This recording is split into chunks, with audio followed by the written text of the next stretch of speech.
Hello नमस्कार, श्री स्वामी समर्थ. कसे आहेत सर्व? मस्त ना आणि मजेत असायला पाहिजे. बघा, मी सकाळीच दही रात्री आणून ठेवला होता. तो मी एका कपड्यामध्ये टाकून मस्त त्यातलं पाणी काढणार आहे आणि मस्त मी आज म्हणजे उद्या दसऱ्यासाठी श्रीखंड बनवणार आहे. त्याचीच मी आता तयारी करते. म्हणजे दसऱ्याच्या अगोदर जी पूर्वतयारी आपण करून ठेवतो ती. आणि अक्षितला पुरणपोळी पण खायची आहे, श्रीखंड पण खायचंच आहे, पुरणपोळी पण खायची आहे.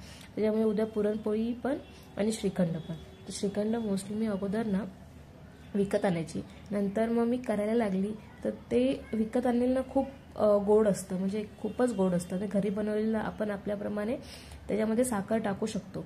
त्याच्यामुळे जेवढी आपल्याला साखर त्याच्यामध्ये टाकायची असेल त्याच्याप्रमाणे आपण ते टाकू. तुम्हाला जर त्याच्यावरती ड्रायफ्रूट टाकायचे असेल ते टाकू शकता. तर अशा प्रकारे मस्त बांधून त्याच्यावरती मी वजन ठेवणार आहे. माझ्याकडे काहीच असं वजनदार नव्हतं म्हणून मी ते खलबत्ता असतो ते आणि कढई ठेवली होती की जेणेकरून त्यातला जो पाणी आहे तो निघून जाईल.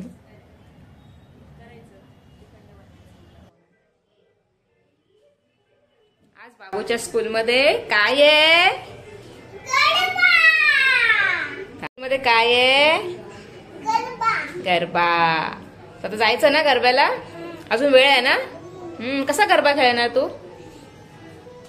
असं खेळणार? हा, आले वा. अक्षितला स्कूलवरून सोडून आल्यावरती ना माझ्या अशा भाज्या घेऊन आली, कारण की संध्याकाळी ना जायला मिळत नाही. कशा कधी लवकर येतात, कधी उशिरा होतात ना, भाज्यांचा प्रॉब्लेम होऊन जातो. मग मी मस्त मिरची, करेला, कोथिंबीर स्वच्छ धुवून घेतली आणि एका कपड्यामध्ये बघा सुकवून घेतली. आणि अशा प्रकारे ना बांधून ठेवा. ॲटलिस्ट ना 15-8 दिवस ना इझिली तुमचे निघून जातात, की लवकर खराब होत नाही की काही नाही.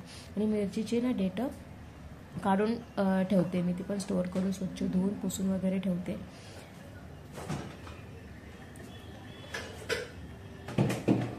माझ्या आवाजात ना थोडंफार कर्कश असेल, कारण की घसा बसला आहे, सर्दी झाली आहे, त्याच्यामुळे ना थोडं समजून घ्या तुम्ही पण.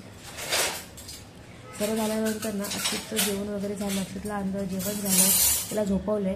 तर त्या काळामध्ये ना मी ती मांडणी ना पुसून वगैरे घेते. अगोदर मी स्वच्छ क्लीन धुवून वगैरे ठेवली होती, आता फक्त पुसून घेते. सर्व भांडी वगैरे काढून घेते. आणि भांडीची धुवायची गरज लागत नाही, कारण की रोजच्या जेवणामधली जेवण करताना जेवणामधली ती भांडी आहे ती रोज ती घासली जातात. फक्त नाही घासत तीच फक्त आता मी धुवून त्याच्यामध्ये ठेवते. फटाफट अशी सर्व मी काढून घेते. आणि आठवड्यातून एकदा तरी मी असं करते. आणि धुवायचं असेल ना तर 15 दिवसातून एकदा सर्व मांडणी काढते आणि धुवून घेते. तर आता तुम्ही विचाराल की खाली ट्रॉली असताना तुम्ही मांडणी का यूज करता? तर ट्रॉली अगोदरच्या जे रेंटे राहत होते ना अगोदर, त्यांनी खूप खराब केली होती. त्याच्यामुळे आम्ही त्याच्यामध्ये भांडी नाही ठेवली आहे. तर इथे आम्ही मांडणी लावून ठेवली आहे. आणि आमची पण एवढी पण भांडी नाही आहेत की अस्ताव्यस्त कुठे पण पसारा होईल. ह्याच्यामध्ये इझिली राहतात आणि थोडीफार जागा पण राहते की त्याच्यामध्ये काय ठेवता येईल आपल्याला. बघा अशा प्रकारे मस्त ती डिटर्जंट पावडर टाकून, नाही तर मग हँडवॉश, मी तर हँडवॉश पाण्यात टाकून मस्तपैकी ते क्लीन करून घेते.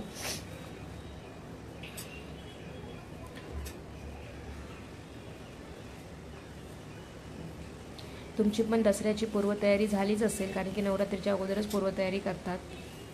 तर माझी मांडणी फक्त राहिली होती आणि मला वेळच मिळत नव्हतं. त्याच्यामुळे आता मी फक्त अगोदर मी घासून वगैरे ठेवली होती, आता फक्त पुसून घ्यायची आहे. धूळ वगैरे उडतेच, कारण की आमच्या बिल्डिंगच्या मागे ना कन्स्ट्रक्शनचं काम चालू आहे, तर ते थोडंफार धूळ उडतेच.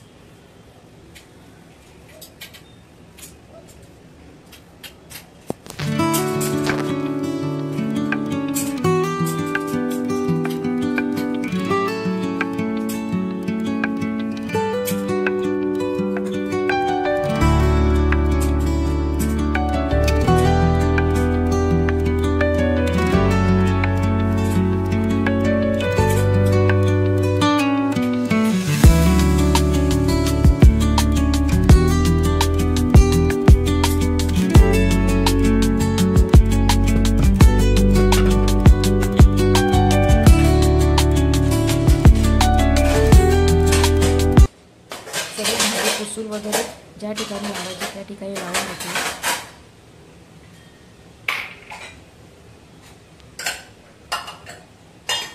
साधी मला 15-20 मिनिटच लागली हे सर्व क्लीन करण्यासाठी.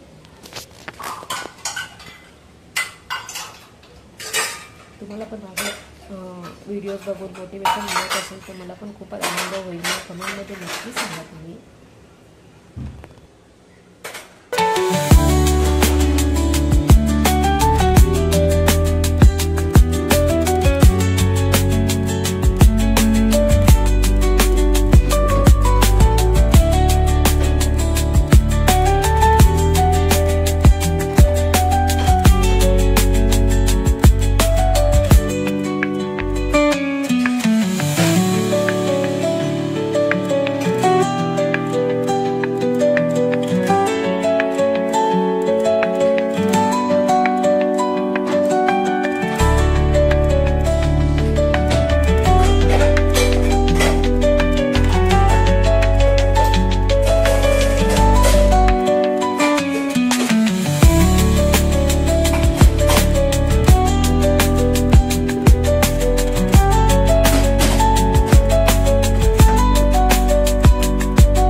मांडणी वगैरे माझी लावून झाली. माझी भांडी धुवायची होती ते धुवून एका साईडला सुकून ठेवते. मी भांडी लावून घेते मांडणीमध्ये. आपण भेटूया संध्याकाळी.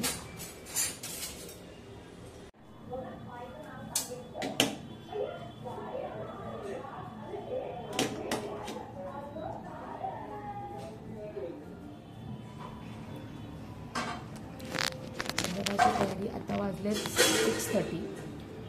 संध्याकाळच्या जेवणाची तयारी. आज मी बनवणार आहे कट वडा आणि उद्यासाठी तोरण बनवायचे, घरासाठी, दरवाजासाठी, अजून हार बनवायचे. तुम्हाला मी सांगते मी तोरण कसं बनवते. तुम्ही पण नक्की नेक्स्ट इयर, आता मी दसरा गेलाच कारण की काल होता आणि माझा व्हिडिओ नेक्स्ट इयर नाही तर मग दिवाळीला नक्की तुम्ही ट्राय करा.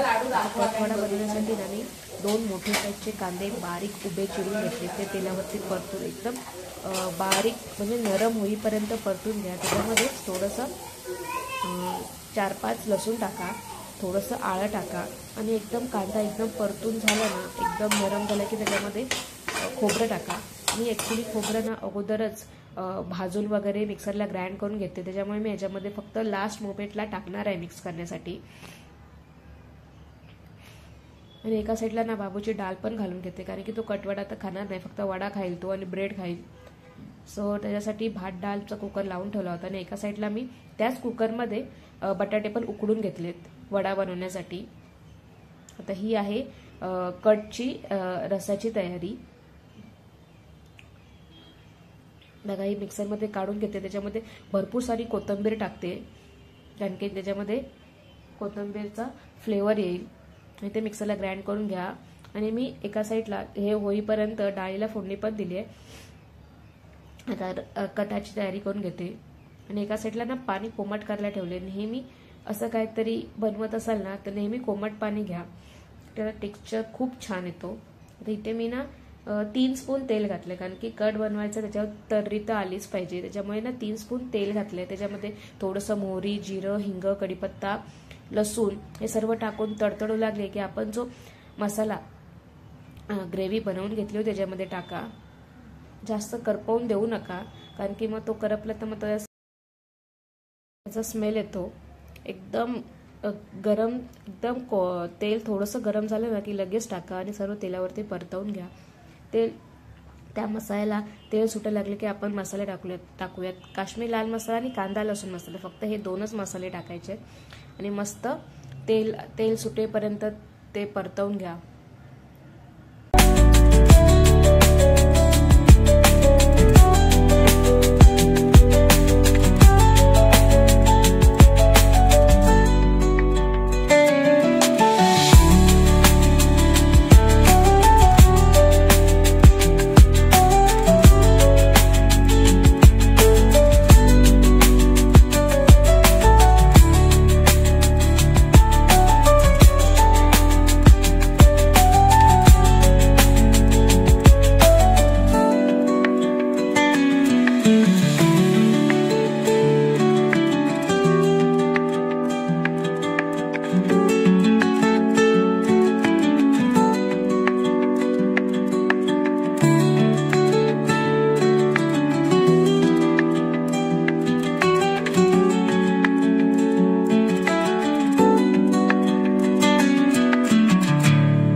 अक्षतला माझ्या इथे येऊनच बघायचं होतं, त्याच्यामुळे त्याला मी उचलून घेतली आणि ते बनवत होती.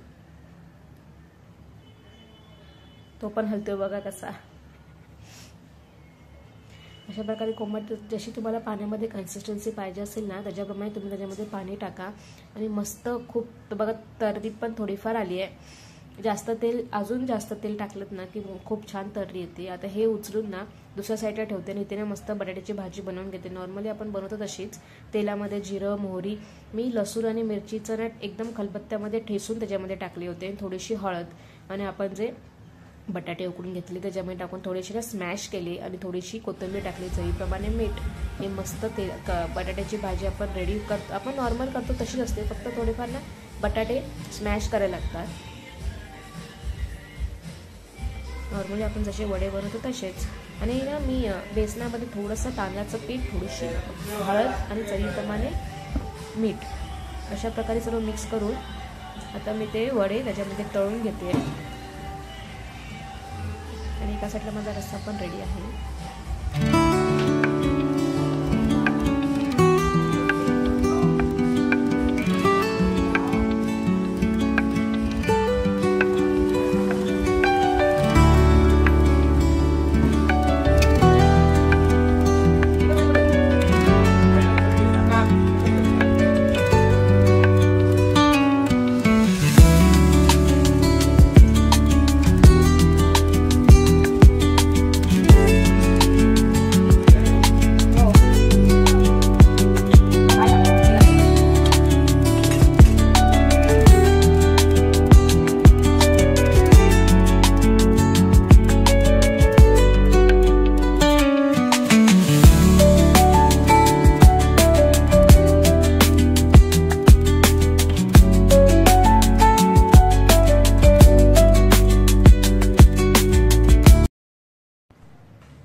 आता मी तुम्हाला मगाशी बोलली होती की मला तोरण पण बनवायचं. बघा अशी आंब्याची पानं ना थोडीशी डेटं मी कट केली आहेत आणि थोडंसं वरून फोल्ड केलं आहे आणि जे तुम्हाला फुलं पाहिजे असतील त्याच्यावरती ठेवा आणि मस्त ना सुईने 2 फक्त धागे टाके टाका त्याच्यावरती आणि खाली जाऊन ना गाठ मारा. खूप छान दिसतंय ते. तुम्हाला मी उद्याच्या व्हिडिओमध्ये पण दाखवेन की दरवाजाला लावल्यावरती खूप छानच दिसत होतं. आणि असं काहीतरी क्रिएटिव्ह करण्यामध्ये ना खूप मजा येते मला. पण एवढंच की वेळ मिळत नाही. वेळ मिळाला ना की असं काही ना काय चालू असतं आमचं, त्याच प्रशांतचं पण आणि माझं पण. प्रशांतचं समोर काहीतरी काम चालू आहे आणि मी समोर येऊन बसले की मला हे तोरण बनवायचं. बघा अशा प्रकारे सर्व मी करून घेते.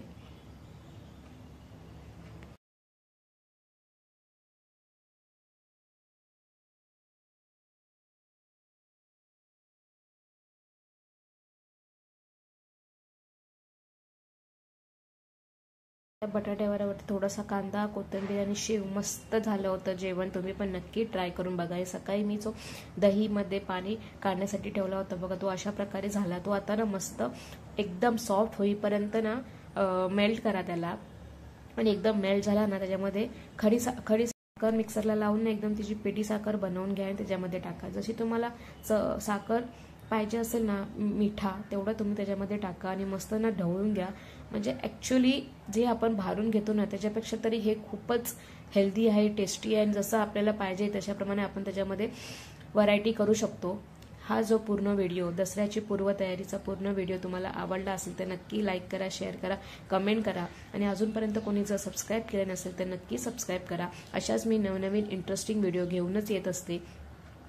या व्हिडिओमधून तुम्हाला काहीतरी मोटिवेशन मिळालं असेल, तोरण बनवायचं, रेसिपी बनवायची, अजून श्रीखंड घरच्या घरी बनवायचं, अजून क्लिनिंग करायचं तर मला नक्की कमेंटमध्ये सांगा. आपण भेटूया नेक्स्ट इंटरेस्टिंग व्हिडिओमध्ये. तोपर्यंत मस्त राहा, खात राहा, काळजी घ्या आणि स्वतःवर प्रेम करा. बाय.